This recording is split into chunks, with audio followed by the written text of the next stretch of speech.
వేణుస్వామి మొన్ననే AP politics విషయంలో బొక్కబోర్లాగా పడ్డాడు. క్షమించమని చెప్పి సన్నటి గొంతుతో వీడియో కూడా రిలీజ్ చేశాడు.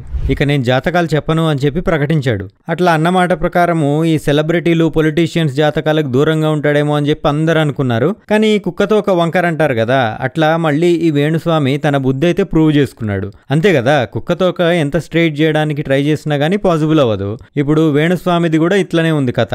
ఎప్పుడో సమంత నాగచైతన్య ఎంగేజ్మెంట్ టైంలో ఇద్దరు విడాకులు తీసుకుంటారని చెప్పి హైలైట్ అయ్యాడు. ఇక ఆ తర్వాత ప్రభాస్ కి అన్ని ఫెయిల్యూర్సే అని చెప్పి ఎర్రి పుష్పం అయ్యాడు. మళ్ళీ మొన్న తెలంగాణలో కేసీఆర్ సీఎం అవుతారని, ఏపీలో జగన్మోహన్ రెడ్డి గెలుస్తారని చెప్పి ఉన్న పరువు కూడా తీసేసుకున్నాడు. రెండు చోట్ల ఆయన చెప్పినోళ్ళు కాకుండా వేరే వాళ్ళు సీఎంలు అయ్యారు. అది పక్కన పెడితే ఇప్పుడు మళ్ళీ నాగచైతన్య మీద పడ్డాడు. ఇప్పుడు నాగచైతన్య శోభిత ధూళిపాళ ఎంగేజ్మెంట్ అయింది కదా, ఇక వీళ్ళు కూడా విడిపోతారని చెప్పేశాడు వేణుస్వామి. ఆగస్ట్ 8న జరిగిన నాగచైతన్య శోభిత ధూళిపాళ ఎంగేజ్మెంట్ పైన ఒక సెన్సేషనల్ పోస్ట్ పెట్టి మళ్ళీ కాంట్రవర్సీ కేర్ ఆఫ్ అడ్రస్ అవుతున్నాడు. వాళ్ళ పర్సనల్ లైఫ్ మీద వాళ్ళ జాతకాలు అనలైజ్ చేస్తూ ఒక వీడియో రిలీజ్ చేశాడు. ఇప్పుడు వీళ్ళిద్దరూ ఎంగేజ్మెంట్ చేసుకున్న ముహూర్తం గురించి మాట్లాడాడు. ముందు నాగార్జున గారు ఫిక్స్ చేసింది మంచి ముహూర్తం కాదని చెప్పి మరి దీన్నే ఎందుకు ఫిక్స్ చేసుకున్నారో కూడా చెప్పాడు. అంటే ఇది 8వ తారీఖు 8వ నెల 2024, అంటే ఇది 888 అవుతుంది కదా, కాబట్టి న్యూమరాలజీని నమ్మి ముహూర్తం బలంగా ఉందనుకుని చెప్పి ఇది డిసైడ్ చేసుకున్నారంట.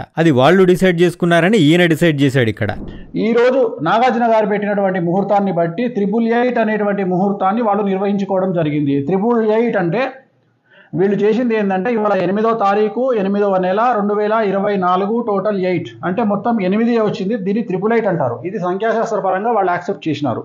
సో మనమేం తప్పు పట్టట్లేదు వాళ్ళని, వాళ్ళ ఇష్టం. ఈ ముహూర్తం అయితే నిషేధము, ఈ ముహూర్తము ఇవాళ నిశ్చితార్థానికి పనికిరానటువంటి ముహూర్తంలో వీళ్ళు చేసుకోవడం జరిగింది. కానీ ఈ ముహూర్తం అనేది ఎంగేజ్మెంట్కి పనికిరాదంట. ఆ విషయం చిన్నపిల్లాడిని అడిగినా కానీ చెప్తాడంట. మరి అంత పెద్ద మనుషులు అలాగ తెలియదా మరి? అయితే సమంతది మేషరాశి అమావాస్య నాడు పుట్టిందంట. నాగచైతన్య సమంత విడిపోతారని చెప్పి వాళ్ళ ఎంగేజ్మెంట్ అప్పుడే చెప్పానని చెప్పి గుర్తు చేశాడు. అయితే సరే, వాళ్ళ టైం బాగోలేక విడిపోయారు. మరి ఇక నేను చెప్పిందే కరెక్టు అని విర్రవీగిపోయాడు వేణుస్వామి. మరి ఆయన చెప్పిన మిగతావన్నీ తప్పే అయినాయి. అంటే ఒక స్తంభానికి ఒక 10 రాళ్లు విసిరితే ఏదో ఒకటి తగులుతుంది. ఆ తగిలిన దాన్ని పట్టుకొని అదిగో నేను చెప్పాను, నేను కొడితేనే తగిలిందని చెప్పుకునే బుద్ధి అయినది. ఆ మిస్ అయిన రాళ్ల గురించి ఎత్తడు. అట్లాగే ఈయన ప్రిడిక్ట్ చేసిన ఒక 10 విషయాల్లో ఏదో ఒకటి యాక్సిడెంటల్ గా మన కర్మగాలో లేదంటే వేణుస్వామి టైం బాగుండో కరెక్ట్ అవుతుంది. దాన్ని బాగా ప్రచారం చేసుకుంటాడు. అట్లాగే ఇప్పుడు శోభిత చైతు జాతకాలు కూడా అనలైజ్ చేశాడు. ఇద్దరి జాతకాల్లో ఏదో గురువుల దృష్టి శని వైపు ఉందంట. అందుకని చెప్పి ఇద్దరు 2027 దాకానే కలిసి ఉంటారంట. తర్వాత గొడవలు వచ్చి విడిపోతారంట. వీళ్ళ గొడవలకు కూడా ఒక స్త్రీ కారణం అని చెప్పాడు. మరి ఆమె ఎవరనేది చెప్పలేదు. మరి నాగచైతన్య శోభిత జాతకాలు కలవలేదు. పైగా ఎంగేజ్మెంట్ కి ముహూర్తం పెట్టిన టైం కూడా మంచిది కాదని చెప్పాడు. పైగా కవరింగ్ ఇంకోటి ఇచ్చాడు. ఏంటంటే ఇప్పుడు ఈ విశ్లేషణ అంతా కూడా తను ఒక జ్యోతిష్కుడుగా మంచి కోసం చెప్తున్నాడంట. ఆయన జాతకం ఫెయిల్ అవ్వాలని ఆయనే కోరుకుంటున్నాడు. ఈ నాగచైతన్య శోభిత ధూళిపాళ కలకాలం కలిసే ఉండాలని చెప్పి కోరుకుంటున్నాను, నా జాతకం 100% తప్పే కావాలని కోరుకుంటున్నాను అని చెప్పి ప్రొటెక్టివ్ గా మాటలు మాట్లాడాడు. అంటే రేపు 2030 తర్వాత కూడా ఇద్దరు కలిసే ఉన్నారనుకోండి, నేను చెప్పిన జాతకానికి అలర్ట్ అయ్యి వాళ్ళేదో శాంతులు చేయించుకున్నారు, అందుకే వాళ్ళ కాపురం నిలబడింది, అందుకు కారణం నేనే అని చెప్పుకుంటాడు. ఇక మంచి కంటే కూడా చెడు చెప్తే జాగ్రత్త పడతారు అనే ఉద్దేశంతో చెప్తా ఉన్నా. ఇప్పుడు కూడా చెప్పడానికి గల కారణాలు ఏమిటి అంటే, అట్లీస్ట్ వీళ్ళు ఏమైనా నివారణ కార్యక్రమాలు మీకు సంబంధించినటువంటి మీ జ్యోతిష్యులను మీ పండితులను కనుక్కొని ఏ దేవాలయంలోనైనా వీటి నివారణ కార్యక్రమాలను మీరే జరిపించుకోండి. పెళ్లికి ముందు జరిపించుకోండి. 10 కాలాల పాటు పిల్లా పాపలతో హాయిగా ఉండండి. అలాగే నా జ్యోతిష్యం ఫెయిల్ కావాలని కోరుకుంటున్నా. వీళ్ళకి సంబంధించిన జ్యోతిష్యం నేను చెప్పింది ఫెయిల్ కావాలని కోరుకుంటున్నా. ఆ వెంకటేశ్వర అన్న దయతో వీళ్ళు నేను చెప్పిన జాతకం ఫెయిల్ కావాలని మరీ కోరుకుంటున్నా. ఎందుకంటే నా సక్సెస్ కంటే కూడా వాళ్ళ సక్సెస్ ముఖ్యం. కానీ వాళ్ళ జాతకంలో ఖచ్చితంగా కళత్రం అనేటువంటిది కనిపిస్తూ ఉంది. కళత్రం అంటే విడిపోవడము. కళత్రం అంటే విడిపోవడము. 7th హౌస్లో రాహు ఉన్నాడు, అలాగే లగ్నంలో కేతు ఉన్నాడు. చిన్న పిల్లవాడిని అడిగినా చెప్తారు ముహూర్తం తప్పు. అలాగే వీళ్ళ కాంబినేషన్ షష్టాష్టకాలైన శోభితాది మరియు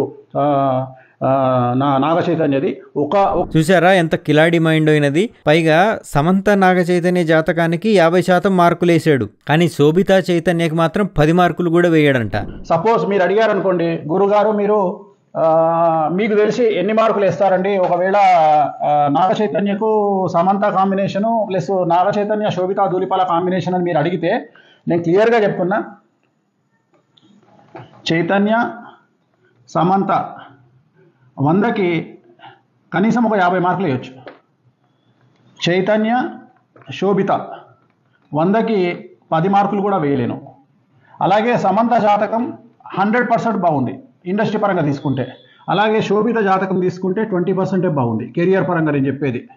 సో ఓవరాల్గా తీసుకుంటే నేను అడిగేది ఏంటంటే, నేను చెప్పదలుచుకున్న పాయింట్ ఏంటంటే, నాగ చైతన్య కాంబినేషన్ ఆఫ్ శోభిత 100కి 10 మార్కులే, అండ్ నాగ చైతన్య సమంత 50 మార్కులు. సో ఇంత 50 మార్కులు వేసినటువంటి వాళ్ళే విడిపోయారంటే, మరి కాంబినేషన్ ఆఫ్ సమంత నాగ చైతన్య శోభిత కాంబినేషన్లో మరి నేను 10 మార్కులు వేస్తున్నా 100కి అంటే ఇంకెంత ప్రభావం ఉందో చూడండి. ఎందుకంటే శోభిత జాతకంలో చాలా ఎక్స్ట్రీమ్ ప్రాబ్లమ్స్ కనిపిస్తూ ఉన్నాయి. ఇది ఏం ఆశించి చెప్తున్నాడో మీరు కామెంట్ చేయండి. ఇక్కడ నా క్వశ్చన్ ఏంటంటే, ఏమయ్యా వేణుస్వామి, నువ్వు జ్యోతిష్యంలో అంత మొగోడివే అయితే మొన్న కేరళలో వరదలు వచ్చినాయి కదా, ఎంతో మంది చనిపోయారు. మరి అది ముందే ప్రిడిక్ట్ చేసి చెప్పొచ్చు కదా, ఎంతో మంది బతుకుండేవాళ్ళు. లేదంటే ఒలింపిక్స్ లో వినేష్ ఫోగట్ డిస్క్వాలిఫై అవుతుందని చెప్పి ముందే ప్రిడిక్ట్ చేసి చెప్పొచ్చు కదా, అందరినీ అలర్ట్ చేయాల్సింది. సో ఆమె కరెక్ట్ చేసుకునేదేమో. సో ఇవన్నీ వెర్రి వేషాలతో జనాల్ని పిచ్చోళ్ళని చేయడానికి అడ్డమైన ప్రిడిక్షన్స్ తో వస్తూ ఉంటాడు. సో మరి వీడియో నచ్చితే లైక్ చేయండి, షేర్ చేయండి. అట్లాగే డీటెయిల్ ఎడిషన్ తెలుగు ఛానల్ని సబ్స్క్రైబ్ చేసుకోండి. ఇన్స్టాగ్రామ్, ఫేస్బుక్ థ్రెడ్స్లో కూడా ఫాలో అవ్వండి. ఇంకో వీడియోలో మళ్ళీ కలుస్తాను. అట్లాగే ఛానల్లో బోల్డ్ అంత స్టఫ్ ఉంది.